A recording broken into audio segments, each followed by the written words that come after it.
नमस्ते दोस्तों, राधे राधे। आप सब कैसे हैं? आशा करती हूँ कि आप सब ठीक होंगे, खुश होंगे। तो ये मेरी एक शू रैक है जो मेरे घर के बाहर रखी रहती है, मेन एंट्रेंस के बाहर पोर्च में। क्योंकि मेरा घर जो है वो रोड के किनारे है, रोड साइड पर है, तो इसलिए इस पर काफ़ी धूल आ जाती है। हर दूसरे तीसरे दिन इसको साफ़ करना पड़ता है और ये बार बार धूल से भर जाता है। इस पर बहुत धूल जमा हो जाती है, तो मुझे इसे बार बार साफ़ करना पड़ता है। तो मैंने सोचा कि क्यों ना इसका कवर बनाया जाए, तो जिससे कि ये ढका रहेगा और इस पे धूल नहीं जमा होगी। तो ये मेरा एक पुराना कर्टन है जिसको चूहों ने काट दिया था, तो मैं इसी कर्टन से इस शू रैक का कवर बनाऊंगी। तो आप देखते रहिए कि मैं इस कवर को कैसे बनाती हूँ।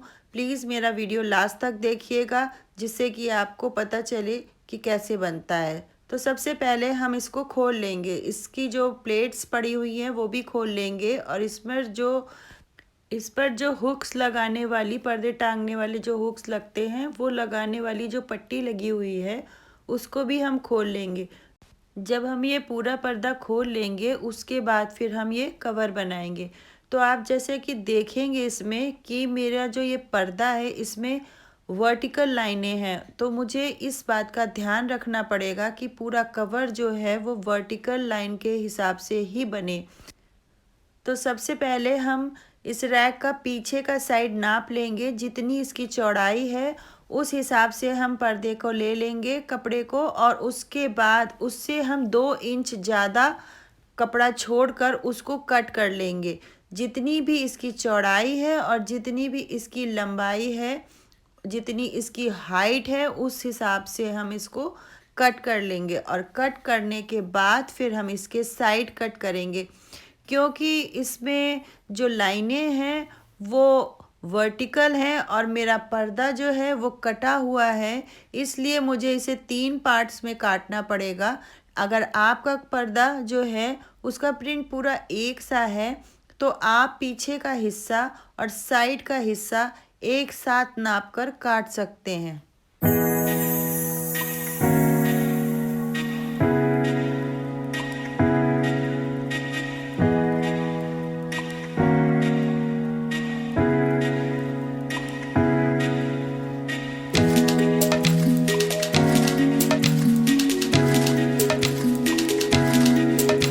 तो अब मैंने ये पीछे का हिस्सा काट लिया है कपड़ा, और अब मैं इसकी साइड काटूंगी। तो साइड भी आप नाप लीजिए, चाहे तो इंची टेप से या फिर आप ऐसे ही नाप लीजिए। और इसमें भी आपको थोड़ा सा छोड़ना पड़ेगा, आप 2 इंच छोड़ सकते हैं, ताकि इसको जब आप सिलेंगे तो वो कपड़ा उसमें दबने में चला जाएगा। अगर आप पूरा एक सा ले रहे हैं, उसको 3 पार्ट्स में नहीं काट रहे हैं, तो आपको पूरे कपड़े में सिर्फ 2 इंच छोड़ना है, जिससे कि आप उसको सिल लें साइड में।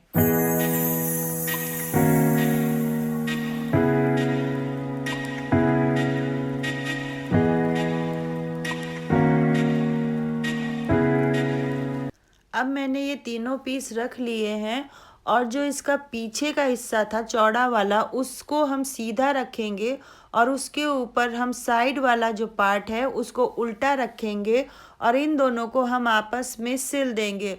और सिलने के बाद ये दोनों जुड़ जाएंगे और हमारा एक साइड का जो हिस्सा है वो सिल जाएगा। और इसी तरह से हम इसका तीसरा पार्ट भी जोड़ लेंगे, और उसके बाद हमारा पीछे का और साइड का पूरा कवर करने का बन जाएगा, और फिर हम उसको नाप कर देख लेंगे।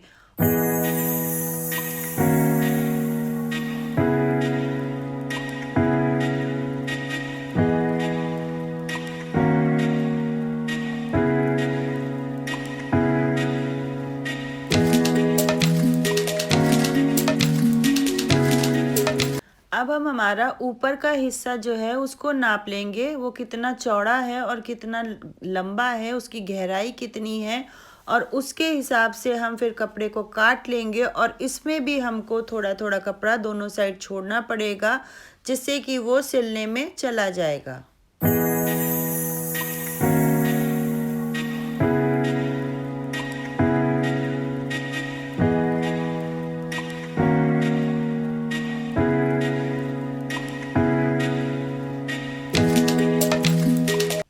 मैंने इसको काट लिया है और इसको थोड़ा सा मोटा करने के लिए मैं जो घर में किसी भी चीज़ की मोटी पॉलीथीन होती है उसको रखकर काट लूँगी और फिर उसको इस कपड़े के ऊपर रखकर सिल लूँगी। तो मैंने इसको अब सिल लिया है और इस सबसे ऊपर पर्दे का कपड़ा है, फिर पॉलीथीन है और उसके बाद फिर मैंने इसके ऊपर पॉलीथीन को कवर करने के लिए एक कपड़ा अलग से ऊपर से सिल दिया है, जिससे कि पॉलीथीन दिखाई ना दे और अच्छा लगे। अब इसको मैं जो पीछे का हिस्सा हमने नाप कर बनाया था उसी को इस पर जोड़ देंगे। हमको इसको 3 तरफ से जोड़ना है और एक तरफ से छोड़ देना है। तो जो पहले है हम सबसे पहले हम बीच का हिस्सा जोड़ेंगे और उसके बाद हम उसी हिसाब से साइड के दोनों हिस्से साइड में जोड़ देंगे।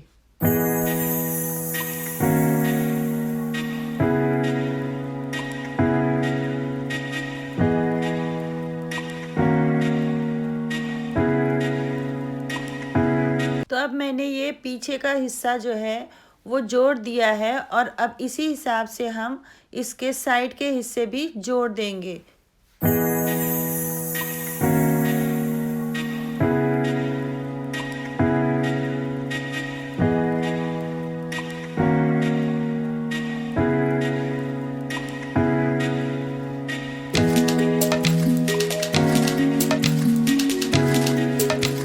मैंने ये थोड़ा सा बड़ा काटा था और जो ये साइड का जो कपड़ा बचा हुआ है इसको मैं इसी के अंदर काट करके फोल्ड कर दूंगी, जिससे कि ये किनारे से खुला ना रहे और ये जो साइड के पाइप हैं वो ढके रहेंगे। और जब हम ऊपर का इसका फ्रंट का पार्ट डालेंगे तो वो खुला नहीं रहेगा साइड से और वो पूरा ढका रहेगा। अब मैं बचा हुआ कपड़ा लूँगी और उसको आगे को ढकने वाला एक हिस्सा बना लूँगी, जिससे कि उसको हम आगे से भी कवर कर सकें।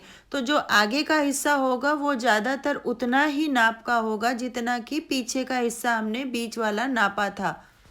अब हम जो ये आगे का हिस्सा है इसको 3 साइड से थोड़ा थोड़ा मोड़ लेंगे और मैं इसमें तीनों साइड लेस लगा दूंगी और ऊपर की साइड छोड़ दूंगी, उसमें मैं लेस नहीं लगाऊंगी क्योंकि ऊपर वाला जो हिस्सा है वो मुझे इसमें सिलना है। अब मैं इस फ्रंट वाले पार्ट को ऊपर वाले हिस्से में सिल दूंगी जो हमने एक साइड छोड़ा था और उसका ये कवर बन जाएगा। तो आप देख सकते हैं कि ये कवर पूरा बन गया है। और अब मैं क्या करूँगी कि जो बचा हुआ कपड़ा है उसमें से थोड़ा सा कपड़ा फोल्ड करके इसकी बद्दियाँ बना लूँगी, जिससे कि मैं इसको साइड से बांध सकूँ और ये गिरे नहीं। तो आप देखिए कि मैं कैसे इसकी बद्दी बनाती हूँ और कैसे लगाती हूँ। तो अब मैंने इसको फोल्ड कर कर सिल लिया है और सिलने के बाद मैं इसको काट रही हूँ और काटने के बाद हम देखेंगे कि हमको कितनी बड़ी बद्दी लगानी है और उसी हिसाब से हम इस बद्दी को काट लेंगे। और उसके बाद फिर हम इसका एक साइड का हिस्सा जो है वो सिल देंगे और उसमें फिर हम पेंसिल डालकर उसको उल्टा करेंगे और हमारी बद्दी सीधी हो जाएगी। तो जब हम बद्दी सिल रहे होंगे तो वो हमको उल्टी तरफ से सिलनी होगी, जिससे कि बाद में हम उसको सीधा कर सकें। और सीधा करने के बाद जो हिस्सा खुला हुआ था उसको हम सिल देंगे। तो अब मैंने ये बद्दियाँ सिल ली हैं और जो हमारा आगे का कवर करने वाला हिस्सा है जिसमें हमने लेस लगाई थी उसको और जो ऊपर वाला हिस्सा था उसके बीच में हम इसको सिल देंगे, जिससे कि हम इसको दोनों तरफ से बांध सके और ये हमारा जो कवर है वो गिरे नहीं। इसी तरह से मैंने एक बद्दी इसमें पीछे भी लगाई है, जिससे कि ये पीछे से भी टिका रहे और ये बार बार गिरे नहीं।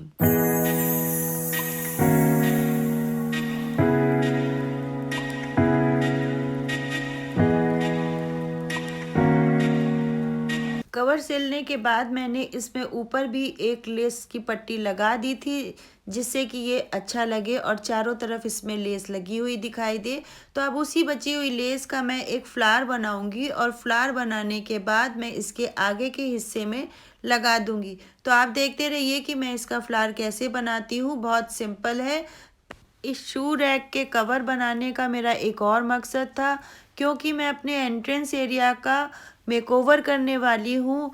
तो ये वहाँ पर अगर खुली रखी रहेगी और इसमें शूज़ रखे रहेंगे और वो धूल पड़ कर गंदे होते रहेंगे तो ये बिल्कुल देखने में अच्छा नहीं लगेगा, बहुत गंदा लगेगा। इसलिए इसका कवर बनाना मुझे और भी ज़रूरी लगा।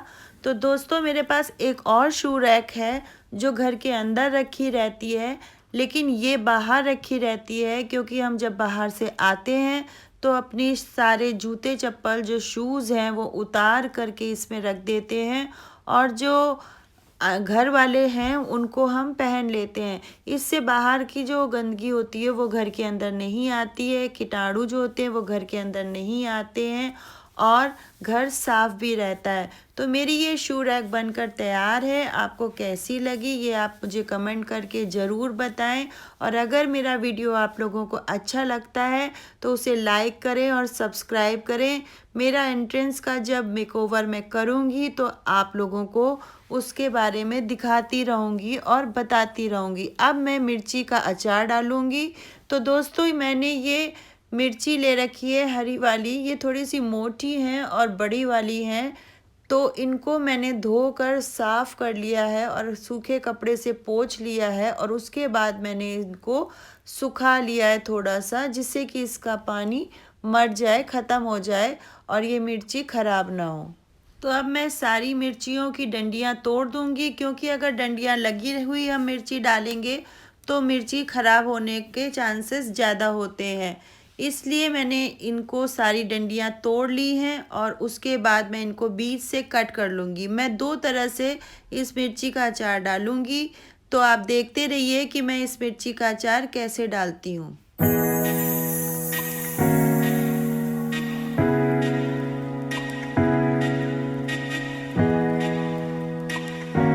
तो मैंने अब सारी मिर्ची में बीच से चीरा लगा दिया है, एक साइड से काट दिया है और अब मैं लूँगी ये बनारसी राई।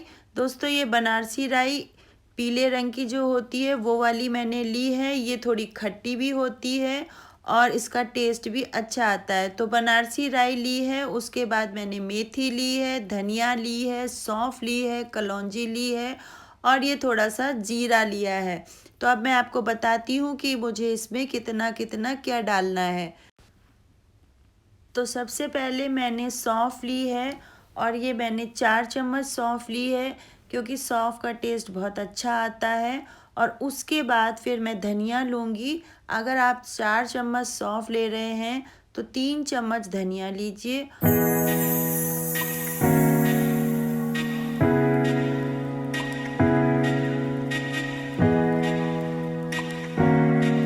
इसके बाद मैं मेथी लूँगी।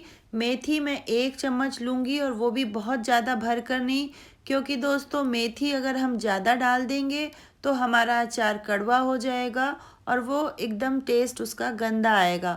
उसके बाद हम ये कलौंजी लेंगे और अगर आपने 1 चम्मच मेथी ली है तो आप उसका आधा करके आधा चम्मच कलौंजी ले लीजिए। कलौंजी को अनियन सीड्स भी कहते हैं और कलौंजी को हम ना तो भूनते हैं और ना ही हम पीसते हैं। और दोस्तों अगर हमने 1 चम्मच मेथी ली है तो हम 2 चम्मच जीरा लेंगे और आधा चम्मच हम कलौंजी लेंगे।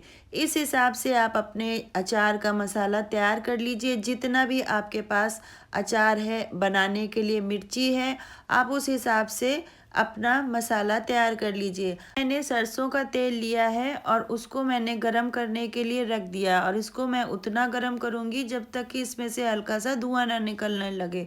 उसके बाद फिर मैं इसको ठंडा होने के लिए छोड़ दूँगी। अब मैंने एक कढ़ाई में धनिया, सौंफ और जीरा लिया है और इसको मैं हल्का सा भून लूँगी जिससे कि इसका मॉइस्चर अच्छी तरीके से निकल जाए और इसको हम तब तक चलाते रहेंगे और चलाते हुए ही इसको निकाल लेंगे। इसके बाद फिर मैं इसी कढ़ाई में मेथी डालूँगी और उसको भी हल्का सा भून लूँगी। भूनने के बाद मैं इसको उन्हीं मसालों के साथ निकाल लूँगी और इसी कढ़ाई में फिर मैं वो सरसों डालूँगी पीली वाली और उसको भी मैं हल्का सा भून लूँगी जिससे कि उसका भी मॉइस्चर निकल जाए। दोस्तों जैसा कि मैंने बताया है कि कलौंजी ना मैं भूनूंगी और ना ही मैं उसको पीसूंगी, इसलिए मैंने उसको अलग रख दिया है। और कलौंजी को ना तो भूना जाता है और ना ही पीसा जाता है। पीसने से उसका टेस्ट बहुत गंदा आता है और अचार आपका ख़राब हो जाएगा। इसी के बाद मैं इस कढ़ाई में ही थोड़ी सी हल्दी डालूंगी, करीब 2 चम्मच, और उसको भी मैं हल्का सा भून कर इसी मसालों में निकाल लूँगी। अब मैं इन सारे मसालों को ठंडा होने के लिए छोड़ दूंगी और फिर मिक्सी के जार में इनको पीस लूँगी। ये सारे मसाले हमें थोड़े दरदरे पीसने हैं, एकदम महीन नहीं पीसने हैं। बहुत महीन पीसने से उतना अच्छा टेस्ट नहीं आता है। तो मैं मसाले अलग पीसूँगी और राई अलग पीसूँगी और उसके बाद मिक्स करके इसमें थोड़ी सी चीज़ें और मिलाऊंगी और उसके बाद फिर मैं इनको मिर्चों में भरूंगी। तो आप देखते रहिए आखिरी तक कि मैं इसमें क्या क्या चीज़ें डालती हूँ और इसको कैसे आगे का मसाला बनाकर मिर्चों में भरती हूँ।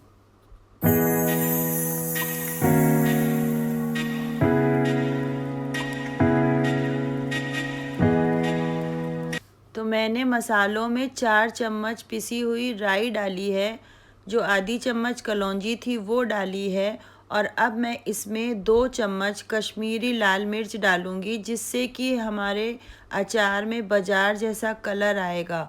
और फिर उसको अच्छे से मिलाने के बाद मैं इसमें थोड़ी सी हींग डालूंगी।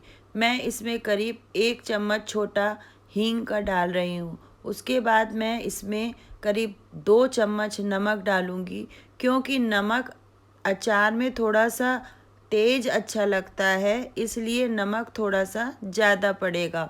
आप अपने स्वाद के हिसाब से मिला लीजिएगा। अब इसमें जो मैंने तेल गरम करके ठंडा किया था वो थोड़ा थोड़ा इसमें डालूंगी और इसको मैं सानूंगी, इसको मिलाऊंगी, जिससे कि ये अच्छा सा मसाला बन जाए।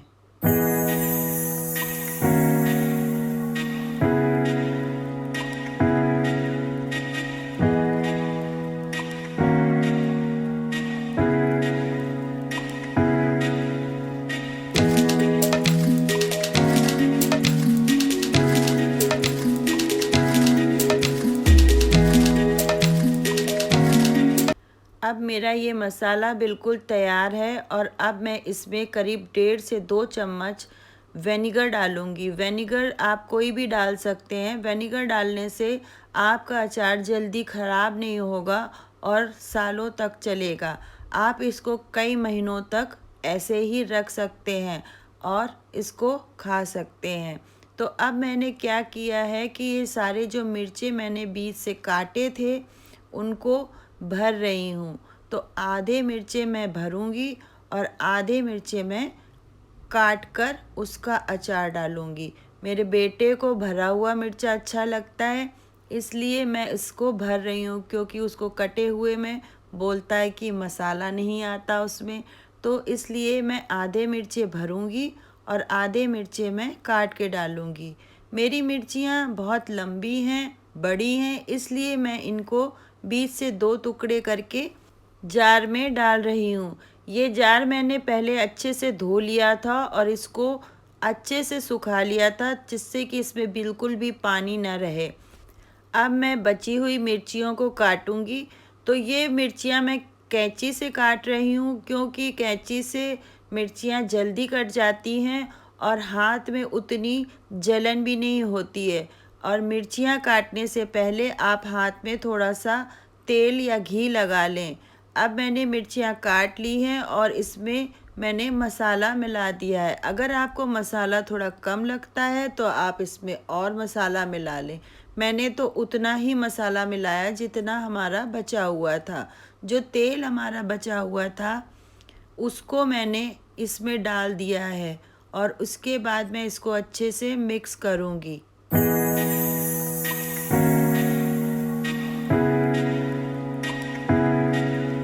अब ये मेरा अचार तैयार है और इसको मैं जार में भरूंगी। तो देखिए कितना अच्छा कलर आया है इसका, बिल्कुल बाजार की तरह। तो ये जार मैंने धो करके धूप में सुखा लिया था और अब मैं इसमें ये अचार भरूंगी।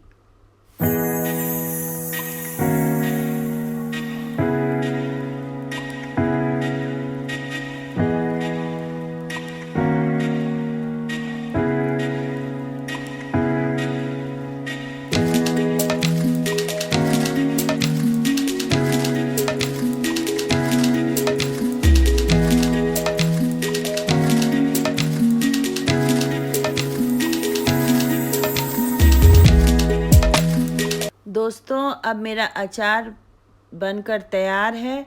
तो आप देखिए कि कितना अच्छा कलर आया है इसका। तो अब मैं इसमें क्या डालूँगी वो आपको बताती हूँ। मैंने थोड़ा तेल अलग गरम करके ठंडा किया था और उसमें मैंने थोड़ी सी 1 चम्मच कश्मीरी लाल मिर्च डाली थी। कश्मीरी लाल मिर्च आप तब डालिएगा जब तेल ठंडा हो जाए और बहुत हल्का सा गुनगुना हो, क्योंकि अगर आप गरम में डाल देंगे तो वो जल जाएगी। अब मैं ये तेल दोनों अचारों में डाल दूंगी और उसके बाद फिर मैं अच्छे से इनको एयर टाइट करके बंद कर दूंगी। और एयर टाइट बंद करने के बाद मैं इनको 3 दिनों तक धूप में रखूंगी। अगर आपके घर में धूप आती है तो आप इनको धूप में रखिए, और अगर नहीं आती है तो आप इसमें थोड़ा सा तेल और डाल दें और उसको ऊपर नीचे करके हिलाते रहें, जिससे कि तेल ऊपर से नीचे तक आता जाता रहे और आपके मिर्चे उसमें डूबे रहें। तो दोस्तों ये मेरा अचार बिल्कुल बनकर तैयार है। तो दोस्तों आप मेरी रेसिपी से अचार बनाइए और खाइए और मुझे बताइए कि आपका अचार कैसा बना है। और प्लीज़ मेरे चैनल को लाइक करें, सब्सक्राइब करें और कमेंट करके बताएं कि मेरी वीडियो कैसी लगी है। राधे राधे, फिर मिलते हैं।